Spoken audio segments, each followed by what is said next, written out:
Salve galera!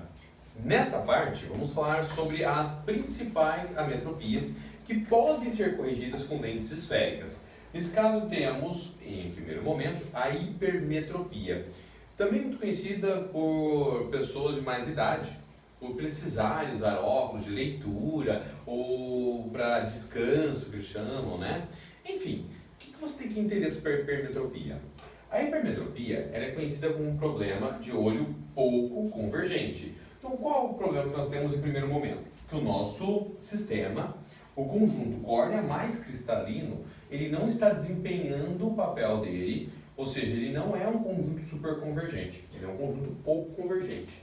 Quando isso acontece, isso quer dizer basicamente que os raios que cruzam aqui, em vez de eles se cruzarem e se encontrarem aqui na retina, que seria normal, eles demoram muito e acabam se encontrando após a retina, então lá no fundo. Então o seu sistema é um sistema pouco convergente. Se o meu problema é pouca convergência, eu vou consertar esse problema aumentando a convergência. Logo, a lente corretora que nós vamos utilizar aqui é uma lente conhecida como sendo uma lente convergente. Então, para poder resolver esse pequeno problema, eu vou usar uma lente aqui exatamente de borda fina. Tá? Então, lente de borda fina é o que eu preciso para corrigir esse problema. Quando eu aumento a minha convergência, então, em vez da minha imagem formar depois da retina, eu consigo concentrar ela exatamente na retina. Eu vou colocar todos os desvios porque não há necessidade. Isso aqui é apenas uma forma esquemática de apresentar o que está acontecendo. O que você tem que entender é que uma pessoa hipermétrope, ela enxerga da mesma forma que uma pessoa que tem um olho métrope. É a mesma coisa. Mas, o que nós falamos sempre? Tá? Ela tem um sistema a mais. Tá? Por quê? O olho métrope, ele forma a imagem direto na retina, pronto, acabou. A pessoa que tem hipermetropia também faz isso. Só que antes dele formar essa imagem na retina, primeiro ele tem que gerar uma imagem que é gerada nessa lente convergente. Tá? E a partir dessa imagem é que nós vamos conseguir exatamente formar a imagem no ponto correto. Como assim, Diogo? Eu não entendi. Eu vou te explicar de novo, olha só. Imagina que você tem aqui o nosso sistema de lentes. A pessoa que tem hipermetropia, ela não visualiza objetos que estão muito perto do seu olho. Então vamos colocar um objeto perto, tá? Eu coloco o objeto próximo. Aqui. Para poder corrigir a visão dela, já te falei, eu tenho que ter um óculos que seria de lente convergente, lente de borda fina. Se eu colocar um objeto bem próximo, eu vou gerar uma imagem nele. Como é que vai ficar a minha imagem? Ó, eu trago meu raio paralelo, ele vai para o foco. E o segundo raio que eu vou colocar para você é aquele raio que vem em direção ao centro óptico. Você está vendo que eles não vão se cruzar, nem se eu tocar, porque eles vão se afastar um do outro. Eu faço a volta, né? Na volta eu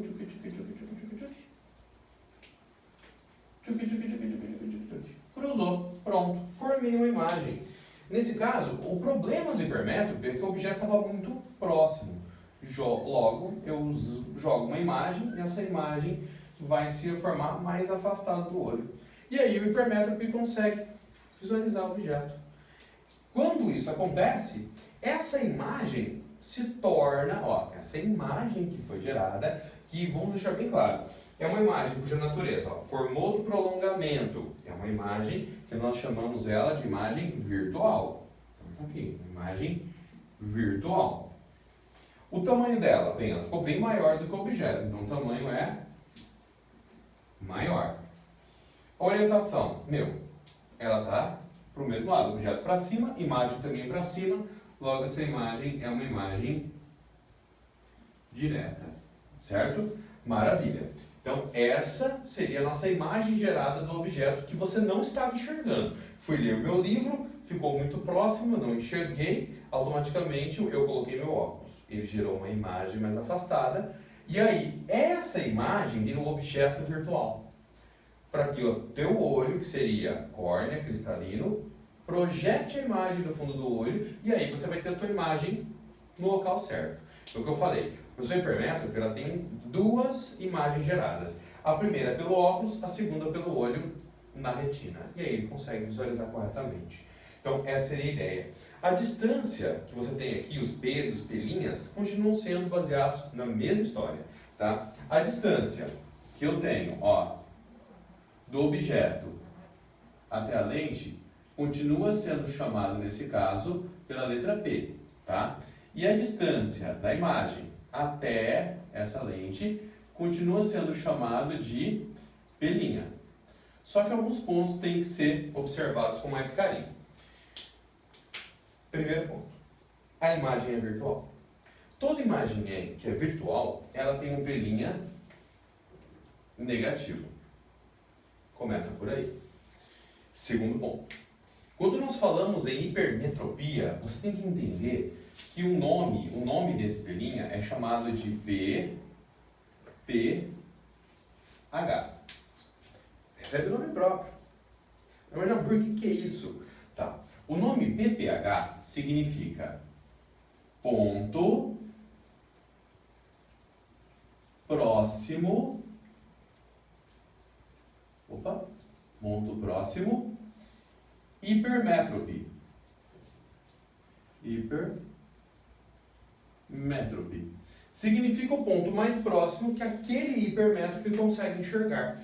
Então, se eu falo, o ponto próximo de um hipermétrope é de 75 centímetros, quer dizer que se eu tivesse um objeto e ele tivesse 75 centímetros, aquele hipermétrope nem ia precisar de óculos, porque ele já enxergaria naquela distância.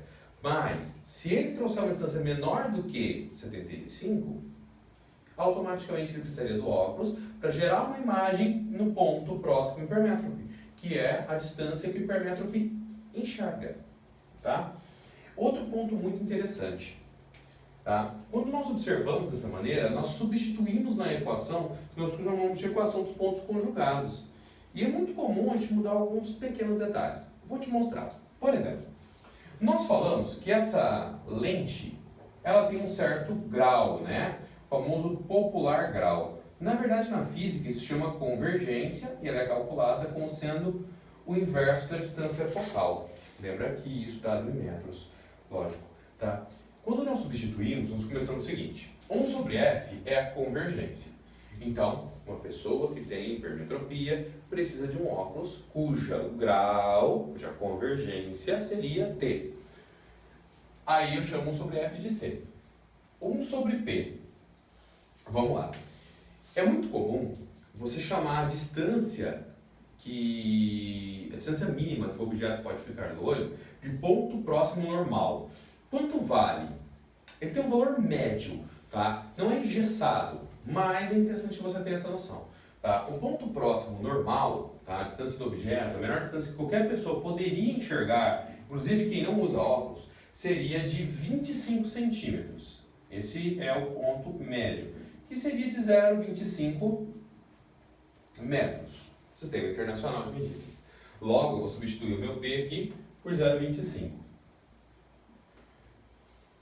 Menos. Por que menos? Porque quando eu jogar o menos aqui, imagem virtual, mais com menos vai ser menos, então eu não estou jogando menos. 1 sobre pelinha. Como é que chama o pelinha? PPH. Ponto próximo hipermétrope. Logo, 1 dividido por 0,25 é 4.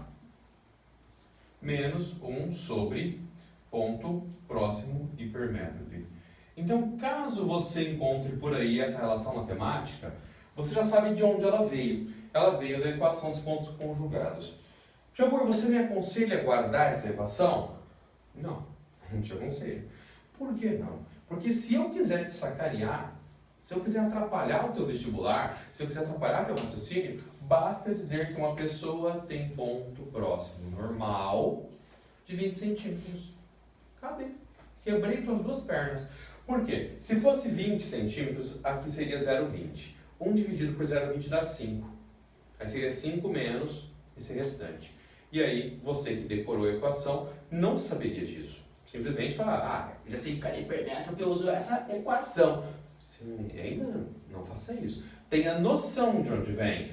Decorar geralmente não é o melhor caminho, tá? Porque você pode se confundir, você pode ficar nervoso, o cara pode mudar as informações para atrapalhar o teu raciocínio, para verificar se você sabe o que está fazendo, porque muitas vezes, gente, mudança de enunciado, mudança ou alteração de valores não simboliza que o cara está querendo te prejudicar, ao contrário.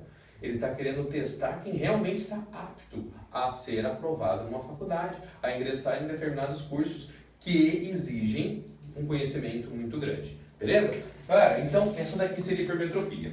Quero acrescentar mais alguma coisinha para você? Sim, eu quero. Um pequeno detalhe que eu acho muito importante. Tá? Outro nome que a hipermetropia pode aparecer para você. Ela pode ser chamada também de presbiopia.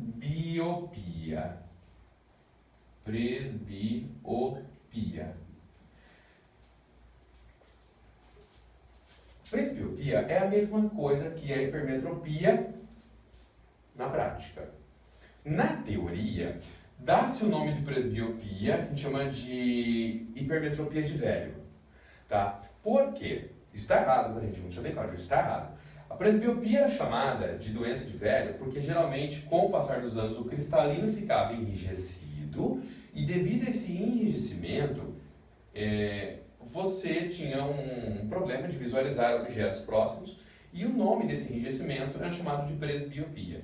No entanto, pessoas muito novas começaram a apresentar enrijecimento de cristalino. Então o que começou a acontecer? Pessoas que não tinham mais de 40 tinham presbiopia. Por isso parou-se de chamar de doença de velho, tá? Mas antigamente era chamada